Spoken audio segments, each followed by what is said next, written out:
चंचला भक्ति है, वहां चंचलता ज्यादा है। पर अयोध्या जी में गंभीरता है भक्ति में, वहां वैराग्य है, अयोध्या में त्याग है, अयोध्या में समर्पण है। सुबह सुबह जब अयोध्या में जाओगे महाराज, सुबह 4 बजे से ही आप जिस भी आश्रम में ठहरो, सीताराम सीताराम सीताराम सीताराम सीताराम सीताराम सीताराम की धुन पैदा हो जाती है। इतने संत जो हैं बैठकर 4 बजे से ऐसे लाइन से बैठते हैं, जैसे किसी आश्रम में 25 संत हैं तो 25 संत आश्रम में लाइन से बैठ गए, उन्होंने ऐसे एक लाइन में आसन बिछाया और सामने जो है अपनी हजार मोतियों वाली माला रख ली और लगे सीताराम सीताराम सीताराम सीताराम। कितनी धुन प्यारी लगती है वो। ऐसा दृश्य जो है अयोध्या में देखने को मिलता है। ऐसी पावन नगरी अयोध्या में भगवान राम लखन भरत शत्रुघ्न उत्पन्न हुए हैं। तो ऐसे तो राम और कृष्ण में कोई अंतर नहीं है प्यारे। कुछ लोग कह देते हैं राम जी 12 कला पूर्ण है, श्री कृष्ण जी 16 कला पूर्ण है, इसलिए कृष्णस्तु भगवान स्वयं, श्री कृष्ण स्वयं भगवान है, राम जी कम है। ऐसा बिल्कुल नहीं करना चाहिए। राम और कृष्ण में कोई अंतर नहीं है। मर्यादा पुरुषोत्तम होने के कारण अपनी 4 कलाओं को राम जी ने दिखाया नहीं है। अगर हम भागवत जी के वाक्य को प्रमाण माने कि कृष्णस्तु भगवान स्वयं, श्री कृष्ण भगवान है, तो फिर वाल्मीकि रामायण में भी तो लिखा है ना, रामो नारायण स्वयं, राम जी साक्षात नारायण है। फिर अंतर कहां रह गया?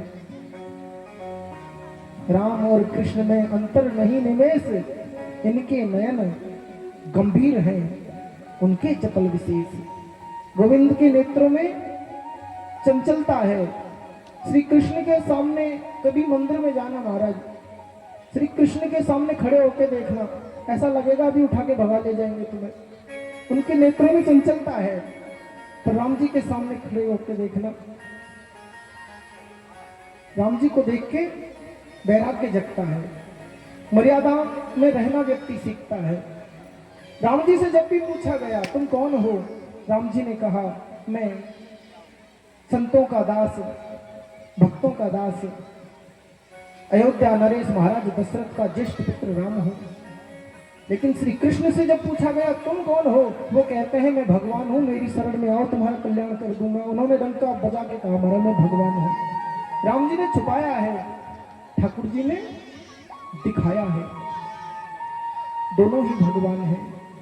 पर एक बात है, श्री कृष्ण जो हैं इनकी जितनी भी बाल्य लीलाएं हैं, जन्म से लेके 11 वर्ष 56 दिन तक की जो श्री कृष्ण की लीला है, संत कहते हैं ये लीला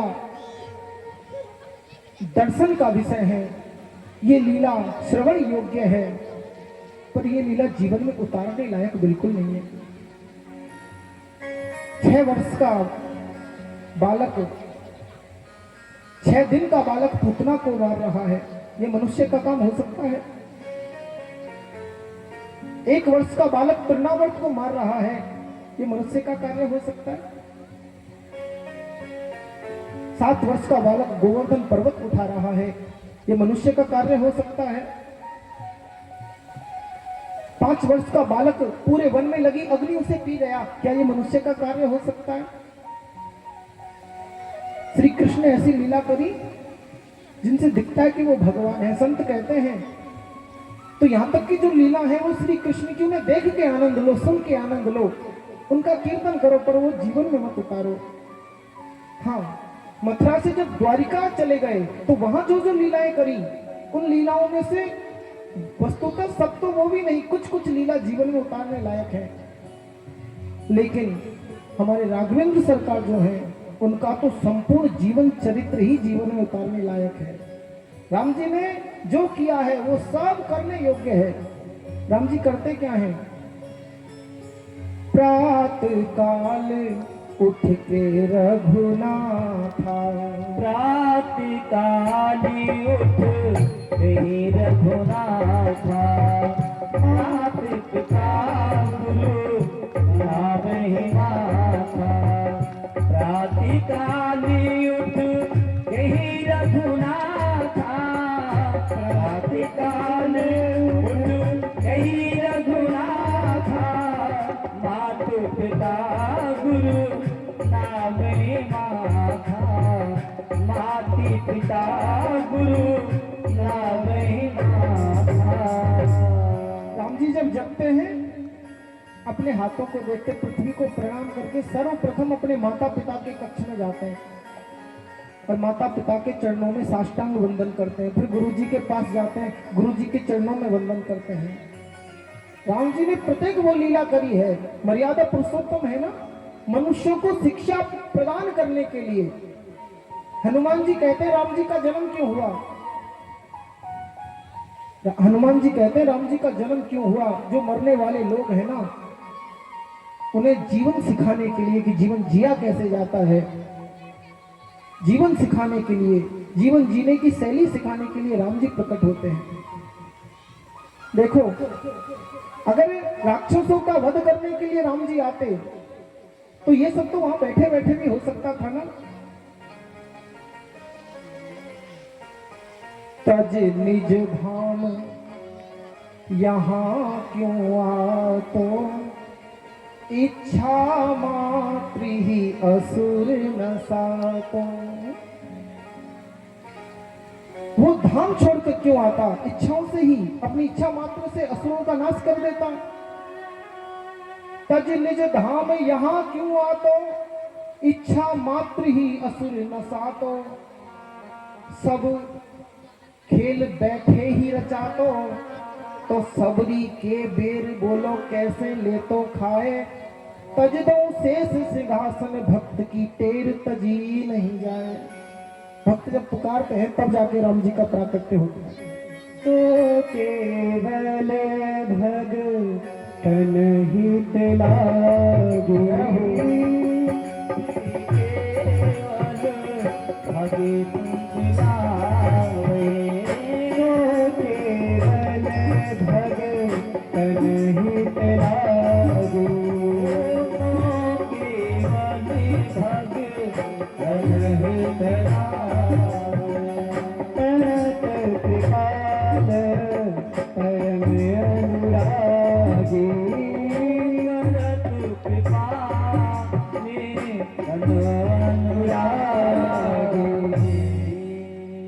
राम जी चार भाई हैं, भरत,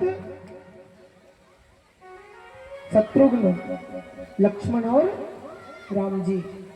सबसे छोटे हैं श्री शत्रुघ्न जी। हम अयोध्या जा नहीं सकते, पर राम कथा सुनकर देखो, भागवत कथा में राम कथा मात्र एक अध्याय की आई है, 2 अध्यायों की मात्र कथा आई है और एक ही श्लोक में कथा पूरी कर दी। गुरुवर थे त्यक्त राज्यो विचरुत वरम पद पद व्याम प्रियाया। लेकिन जो अयोध्या धाम है, हम पता नहीं वहां कब जाएं, पर अपने हृदय को अयोध्या बनाएं। और वो हृदय अयोध्या बनेगा जब मुख्य रूप से सीता राम जी हृदय में आके निवास कर जाएंगे। पर अयोध्या बनेगा कैसे हमारा हृदय? तो नीचे से प्रवेश करो। सबसे छोटे भाई हैं शत्रुघ्न। जब हम शत्रुघ्न जी का स्मरण करेंगे तो क्या होगा?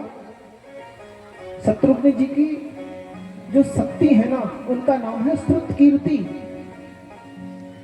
और श्रुत कीर्ति किसे कहते हैं? श्रुत कीर्ति माने भगवान की सुंदर कीर्ति, भगवान की मंगलमय कीर्ति। और जो भगवान की मंगलमय कीर्ति का श्रवण करता है